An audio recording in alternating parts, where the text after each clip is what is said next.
Okay, you're on. Am I audible? Do I sound like you can hear me clearly? Why can't you see me? I can't see you too well, but I can hear you. Wave your hand. Yes, I see you move. I see you move. It works. Nobody moved. Nobody moved from wherever they are. Everybody, all of you are in the right place. Okay, so I made the mistake of not realizing what day of the week it was, and I ended up sleeping to Thursday, and I'm not prepped at all for today's episode, but thankfully the person who's coming on is someone I've known for about, what year are we in right now? 2020, so maybe about 6 years I think we've known each other. And she's a designer, she plays basketball, she can doodle you by just sitting with you for 5 minutes.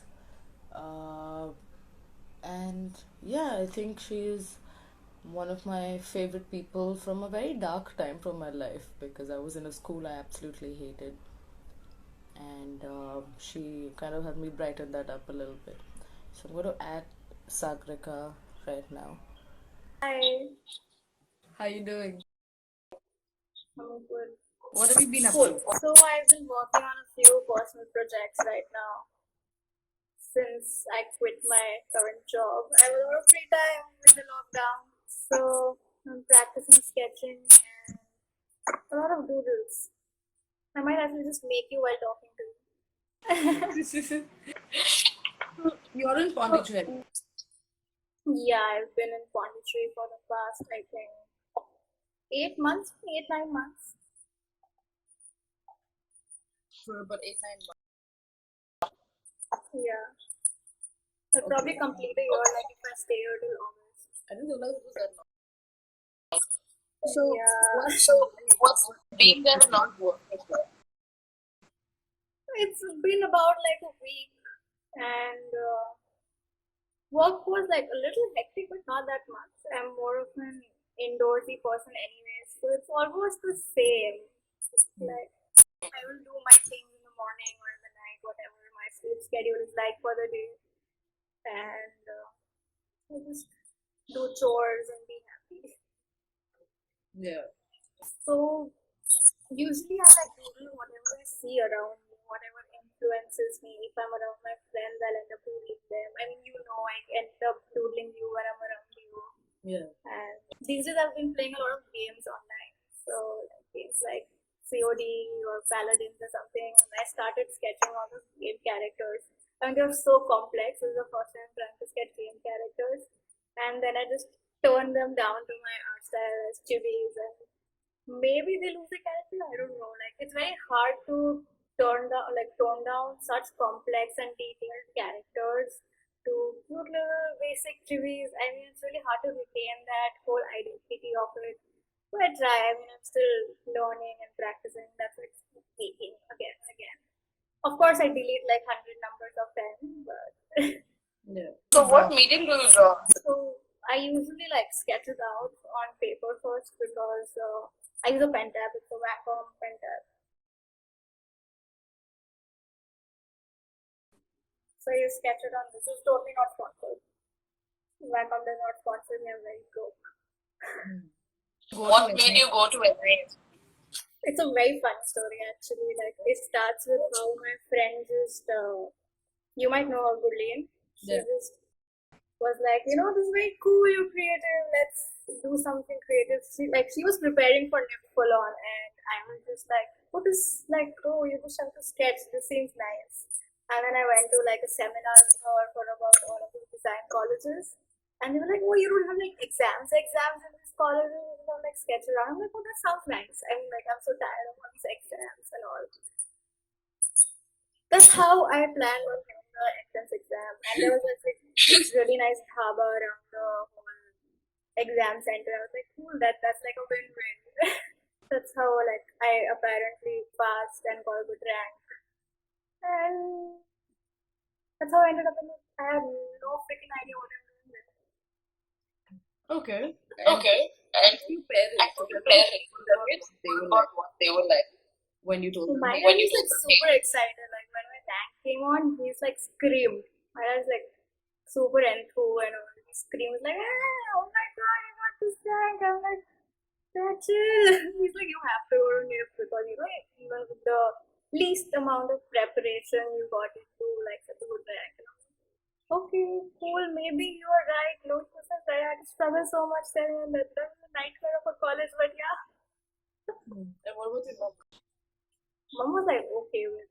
I very thankfully I have very supportive parents. Okay, so unfortunately, we lost about 30 minutes of this footage in the middle, and it's because it was recorded on third party software that I will not name. And uh, yeah, I mean, it's not salvageable. So, to give you a gist, we spoke about anime, a little bit about her life in NIFT. Yeah, I did say NIFT earlier, but then what you heard was me trying to salvage the word NIFT. And we're going to do another anime dedicated episode soon. So stay tuned for that. And yeah, I hope you enjoy this one. Those of you watching, if you have any questions for Sagarika or for me about arts, design, but choosing art as a career and design as a career, or being a professional designer, ask away. We're here, we're chatting, and we're waiting for your questions. Okay, so you were saying, continue. Good God, I forgot what I was saying.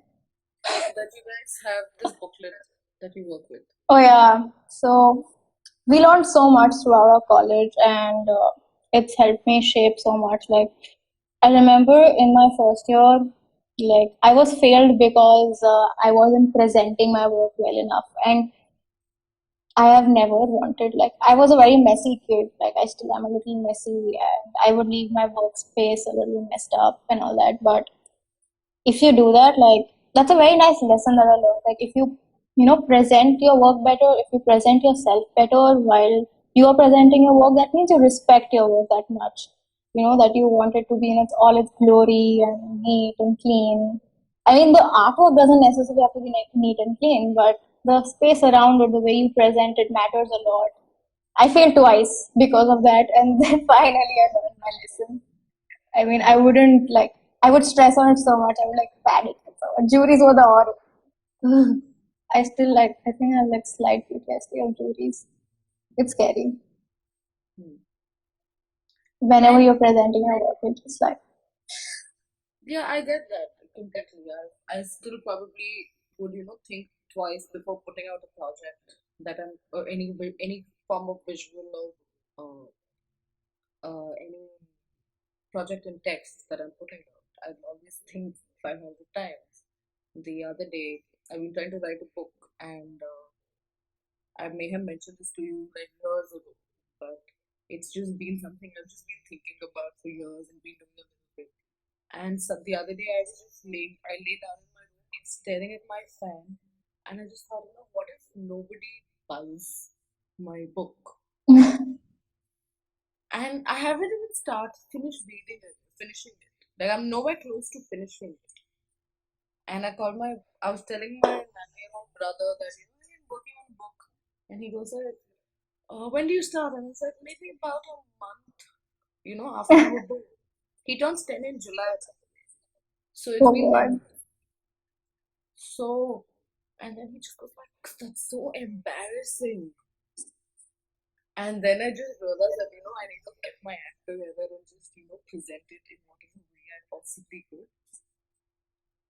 And that's nice. Like, if you have a support system around you, like, it's very, like, I think it gets necessary to surround yourself with people who are actually into, anything that you want to grow in. Because I think college gave me that. College gave me a lot of my friends who really helped me grow, and they were like my personal critiques that I could, use whenever I felt like, guys, do you think this will work? And they would actually be honest with the criticism.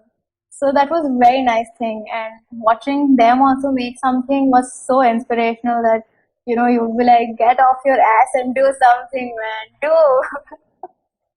Yeah. Someone just So- asked, have you seen what they can do with with the iPad nowadays, do you think it will replace ink and pen? I mean, ink and paper. Okay, I don't think ink and paper can ever be replaced because that's an entirely different ballgame. So, but I've seen what iPad and softwares on it can do, and it's very portable. And like I like how you can just sit down anywhere and make something. That's a limitation I have on my Wacom. So iPad has a screen on itself, and you have a pen like this. So if I am making something on here, I need a screen with it. But iPad itself is a screen; it's like touch.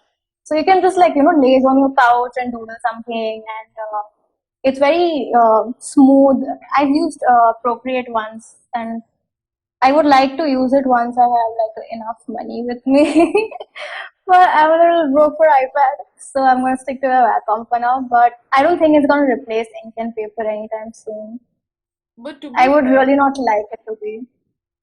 yeah, me neither. But to be fair, when someone says that it's portable, so is ink and paper. I mean, so is a pen and paper. Yeah, but you can't undo on ink and paper. Well, then work with a pencil first. You can't control C. Well, work with a pencil then. Okay. So we have another question that says, have you thought of customizing art to individual requirements like that booklet? Of course, like whenever I take up commissions and whenever I'm dealing with clients, like if I have to make a logo for someone or somebody's like, I want a gift for somebody, I obviously ask them, what style do you want? I present them like, this style I've made. This is my most major style. But if you want something else, you can like tell me. I will obviously like customize it according to them.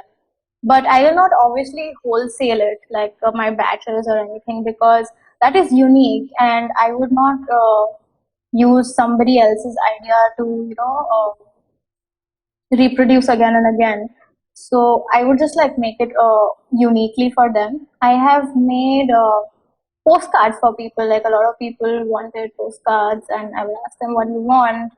So they would like probably give me a photo or give me a description of how they like it.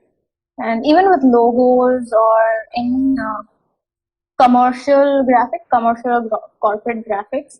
So it's how it goes. You get a brief, then you give them examples, explorations, and then they like something, and then you work on it more. So it's not necessarily like every time I'll be making chivis or I'll be making, I don't know what else is my style. I'm mostly more with chivis, but I also like making like a lot of hands, and I work a lot with brush pens. I had this one summer where I would just use a lot of I used to have a tiny little leather diary, and I would just keep on making one doodle a day every day. Like no matter how shitty the doodle is, but I would just make it, and that actually helped me a lot. Like by the end of it, I saw my lines getting better day by day, and I would just use a black pen for it, like a graphic pen. That's it. Yeah. I mean, I do doodle, but I probably am not as good. I find a lot of peace in it in general. When I'm stressed out or I'm a person in a public place or a restaurant, I'll pick up a tissue paper and start doodling. And I always have a pen in my bag for that. How do you think your art has worked with your mental health, and how has your mental health also affected your art? That's a heavy question. As I said, like making art for yourself and making art for money is an absolutely different ball game. Like very different. So when I'm making art for myself, it's very nice. Like if I paint, I like to paint with my fingers. I don't like to use brushes a lot. So I would paint for myself. I don't care what anybody thinks of it. That would just give me a lot of peace when I'm finished with it.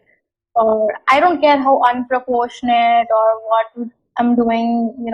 I'm mixing the wrong colors or anything. I just make it. So I don't care really what anybody thinks of it. And even doodling, that summer project that I took up, that I used to make a doodle every day. Honestly, I did not care about how anybody else thought about it because I was just doing it for myself. I gave myself a deadline. That was a different thing because I wanted to be consistent at it. But I mean, for making art for peace of your own mind, and to just let your thoughts flow is a totally different thing. And I think it helps a lot of people. Like whenever you are thinking something, I think a lot of people write poems or just write words, they make music. So making art is also a very physical outlet that you would say. um, I think it helps a lot of people. Like you also said, you like doodling, like it feels good for you. It doesn't matter if it's like perfect or not. Doodling, the point of doodling is not for it to be perfect. The point of doodling is to make something fun out of the things that you're seeing around you or in your head. Imagination, making up with imagination. It's very nice. So it's very personal doodling. It's not like you want to sell it, you want it to be in an exhibition. Though a lot of doodlers have like their own exhibition because they resonate with so many people. But why do they resonate with so many people? Because those also give a sense of peace to somebody, or a sense of belonging. I mean, if you can make an art with a whole of you, like wholeheartedly, I think it will resonate with some people. Or like even if it resonates with two people, you know that those two people are thinking like you are right now. So that's a different thing. But if you're designing is a very different thing. You are making things for somebody else. You have a client. You have somebody on the corporate side, or you have measurements, and that's a totally different thing. And while I'm making art for somebody else, or I'm designing or something and it's not coming out well, I can get very easily depressed. Like if I see that something's not doing well, and like maybe have not fared well, I just get like, oh, I don't want to do this anymore. And I'm just like, maybe I just go totally opposite of how I started my work. I start my work like, yes, I can do this. And I end up like, I don't think this line is meant for me. I still sometimes do that. Like, why did I take up a design college, man? Like, I don't think this is for me. Like, I absolutely suck at it. And that's a very here and there clockwork thing that I keep doing. That's a constant thing in my life right now. So sometimes I'll be like, maybe this is not for me. This is absolutely not for me. And then I'll be like, you know what? Who cares? Just keep making and you'll get somewhere. So that's self affirmations are very important while making art, honestly. Do you think, like you said, over time you thought about whether this was meant for you or not? Do you think, what is the one thing that you think you have that a person who isn't someone who has been academically trained in design has? So what is the I one thing think that they have that you don't, and one thing you have that they don't? I think they have a lot of strength in themselves. Like people who have built like everything themselves without somebody forcing down assignments on you, without somebody. You have to be your own judge whenever you self-learning, and that makes a lot of difference when you can critically judge your own things without letting yourself like downward spiral in your own mind. That's a very big achievement, I feel, and that makes a person like really strong. I think that strength like is a lot. There are a lot of people who have gone through universities and still have that strength, but I feel before joining the universities they were their own judges and they self-learned, or just I'm pretty sure they did that, because I don't know where that strength comes from. I don't have it yet. I think That's a very that's big difference. And what do you think you have that they don't? I think a lot of people, like, unless you join an online community, I got a bunch of friends who are almost in the same field or who have the same interests. I know a lot of faculties who are already there in the industry, so I have a lot of guidance there. And like you don't have to go hunting or searching for them; they're right in front of you, and you just have to ask. So in universities, you get that. You get equipments, you get your guidance if you ask for it, and then you get this whole bunch of people around you who are just trying different things, and you don't need to look up on the internet, man. There's so much creativity around you. Just get inspired by that. We have a You question. really, Sorry, I really didn't. you really don't need like things like Pinterest or anything. And that's what I was saying. Hey, I thrive on Pinterest. What are you talking about? So, someone asked, any advice for doodling on tissue paper? Okay. Don't use pointed pens, man. Your tissue paper is gonna break if you use pointed pens. Try using like a soft nib pen. I'm just checking my friends. And then someone replied to that saying, don't use it to wipe your tears, your face will have alcohol over it. Okay, Arshita asks, does traveling inspire you to do Of course it does. Like the more I travel, the more I see things around me, different things. Like I was traveling a lot in my second year, and I would make so much like in my little diary I had. Not the small leather one, I had another diary back in second year. It's full and it's back like staying, getting dust in Pune. But yeah, I would like sketch a lot if I'm traveling. If I'm like at a place, if I'm doing a 9 to 5 job, I would not feel so inspired maybe unless I have a terrace and I can like take breaks on it. That's a different thing. But definitely traveling, you get your own headspace, and you have these limited little things, so you don't have to think like, oh my god, do I use these colors? Do I use these colors, or do I use the paints? So you don't have to worry about that. You just work with whatever you have, and you can see whatever you want to make right outside your window. Yeah, that must be a great feeling to be able to actually translate that onto paper. Oh, I'm still bad at it. I really want to get good at it because I see such beautiful things, and I have a lot of like I have a list of things that I still have to make, but I'm just procrastinating on it like 90% of us. But someday I will make it. No, but you So get yeah, I this mean, also. I still have to get better. I've seen you doodle stuff by, just sitting there in front of the scene and you just created something out of nothing. So I'm most certain that you do that. Someone asked, do you feel your mental health affects the art you make? I would say my motivation affects the art I make. If I'm making like a painting, if like the painting output would definitely depend on like if I'm making it out of excess happiness or if I'm making it out of excess sadness. That would depend on that. But if I'm like making like a commission or an artwork, I have to be really into it. If I'm a little moody or if I'm like feeling frustrated, I would probably leave it for that day because I know I wouldn't be giving it my 100%. So I really want to give my 100% to everything I create. So I leave it if I'm not feeling 100% up to it. If I'm like maybe hangry also, I will like, no, I'm just not touching. I'm gonna eat something and then I'm gonna touch it back. Yeah, I get that. But then, how do you know that? I mean, how do you know what colors to pick, right? Like how there was. Let me rephrase this. Like how Van Gogh was known for his blues, his use of blues and yellows, right? How he used them. Are Yeah. there any particular colors that you see in the work you put out? For the ones that you do personally, not the ones that you do for a client.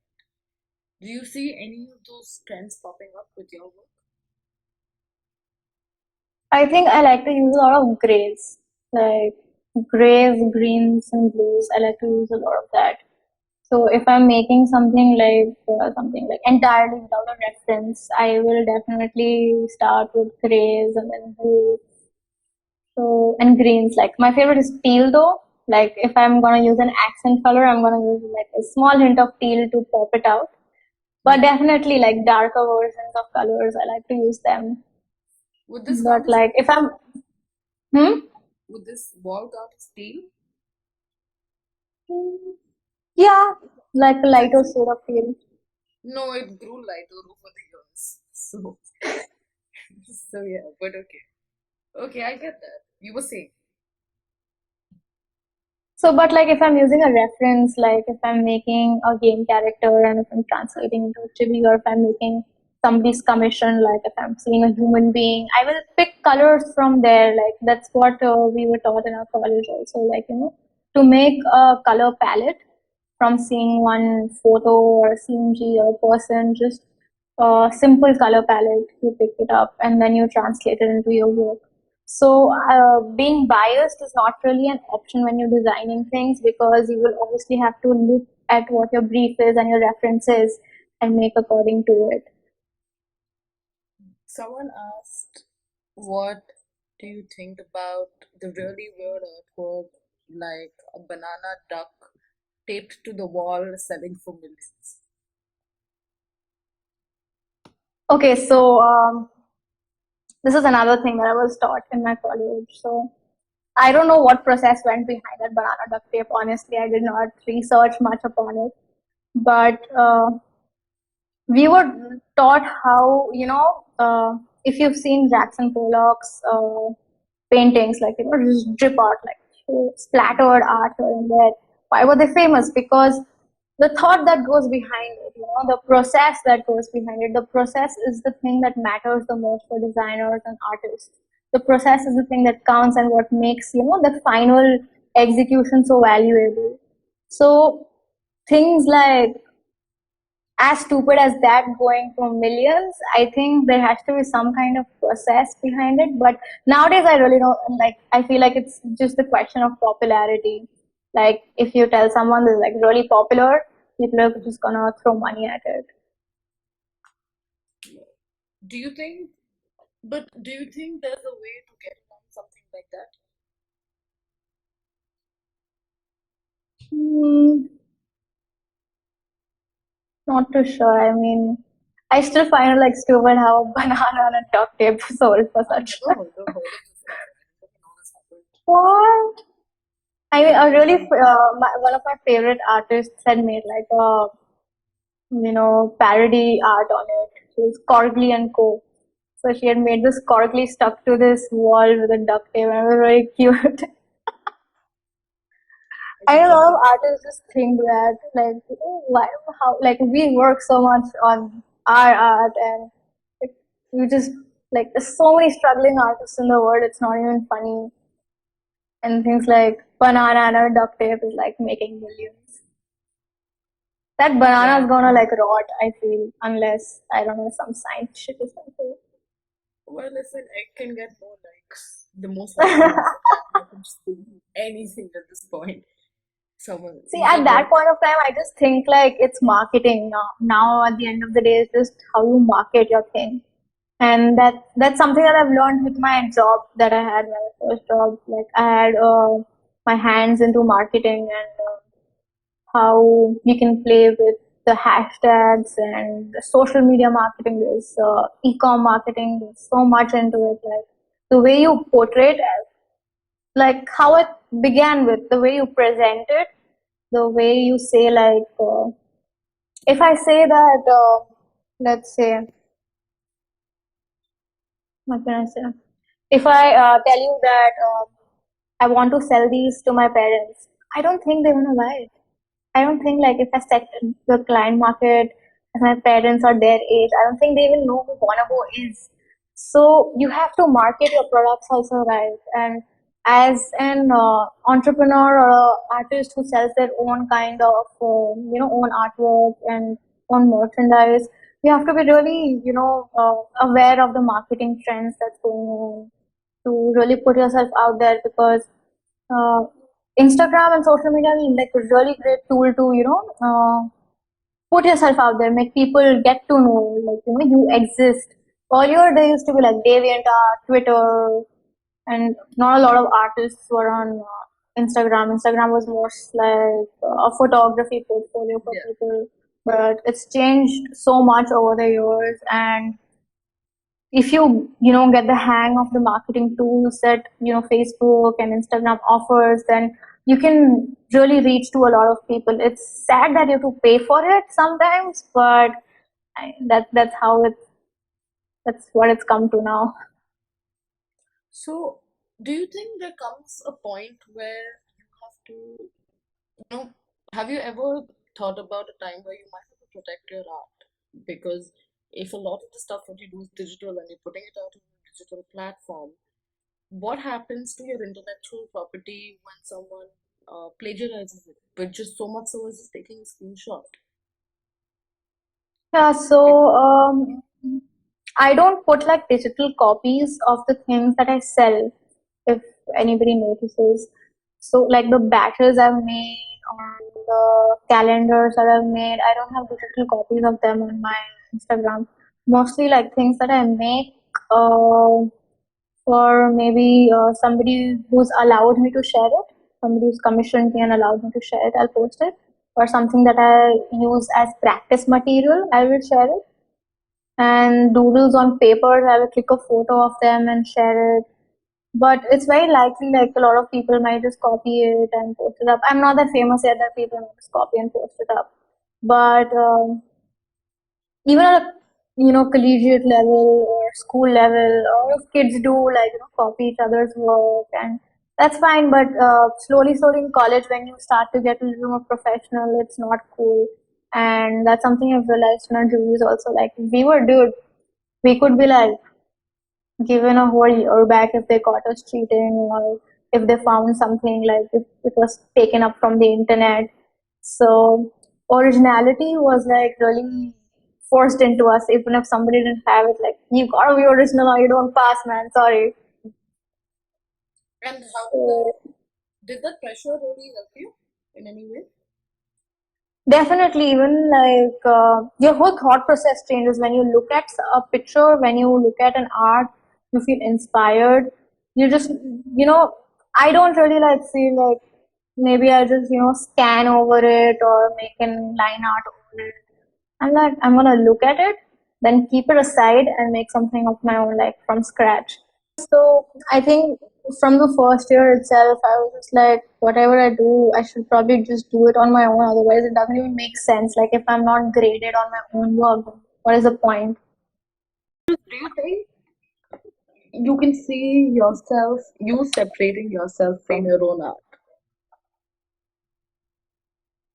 Definitely, like, I have a lot of art styles and a lot of more to, experiment, explore, so much more to do. And I am definitely a different person from, like, if you see my current style, that is chibis, it's like really cute and all. But I'm really not that much of a cutesy person, like, you would Yeah, say I've like seen a your white paintings. I've seen some of your paintings. Yeah, I mean, my paintings will not speak the same language as my art that I post on Instagram does sometimes. So I'm a very different person other than my art. I might just be like, I'm not even that out there, or I won't even smile so much, honestly. I'm just Yeah. I would probably like end up reading a book in the corner in my class, or I don't know. And this is also very anxious for me. Like, I get very anxious speaking in public, and I think art as a medium is very nice for me. Like, I can just make it and put it up there. I don't have to speak or anything. There are captions to speak for it. So that's really nice. Yes. So someone just asked, what do you think about using psychoactive substances such as LSD or shrooms to create art? I've never Or done it any other myself, psychoactive substance? honestly. Sorry? I've never taken any psychoactives to make art or anything. I mean, I And think my excess of emotions were enough to make those weird ass depressing paintings. Yeah, and I mean, if you can't produce excess of emotions, I guess you will need those psychoactive drugs. But if you have that built-in anxiety or built-in sadness, built-in anger, I don't think you need any of that. You can just push, channel it everything on your canvas. yeah, well, that is true. I realized one thing yesterday actually. You know that little period I was awake while I was sleeping. So Yeah. I realized that I Like have I created something never been beautiful. able to create anything when I'm happy. Everything I have created till today, like all of my best photographs also, have come out from a time where I was sad. And I know exactly what was happening, why I was sad, why I created it. But I've never been able to create something happy. And how do you do something like that? I have actually struggled with it. Like as a kid, I used to write a lot of depressing poems, and my mom used to like, Same. "Dude, who is torturing you? Like you're writing such shit." And I'm like, nobody. It's just, I don't know why. So I actually forced myself to, think maybe pick up a silver lining that you can add to your poems, and maybe pick up like happier colors, or you sometimes really have to force it out of yourself. And when you like complete something and it's really nice, you at the end of the day feel happy then.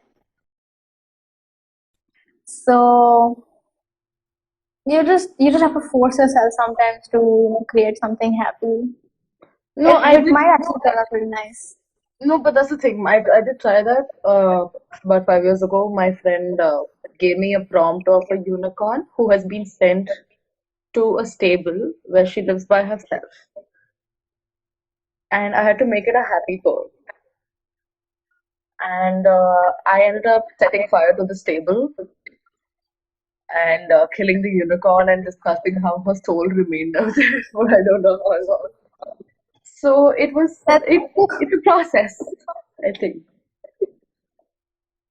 I don't know. I guess that happens. Like even with me, if given a group project or if given a prompt, my first thought would go to a darker theme. But you really have to like. I think college helped me break out of that shell as well. Like you have to force yourself to be versatile. Otherwise, I mean, you lose out on a lot of opportunities.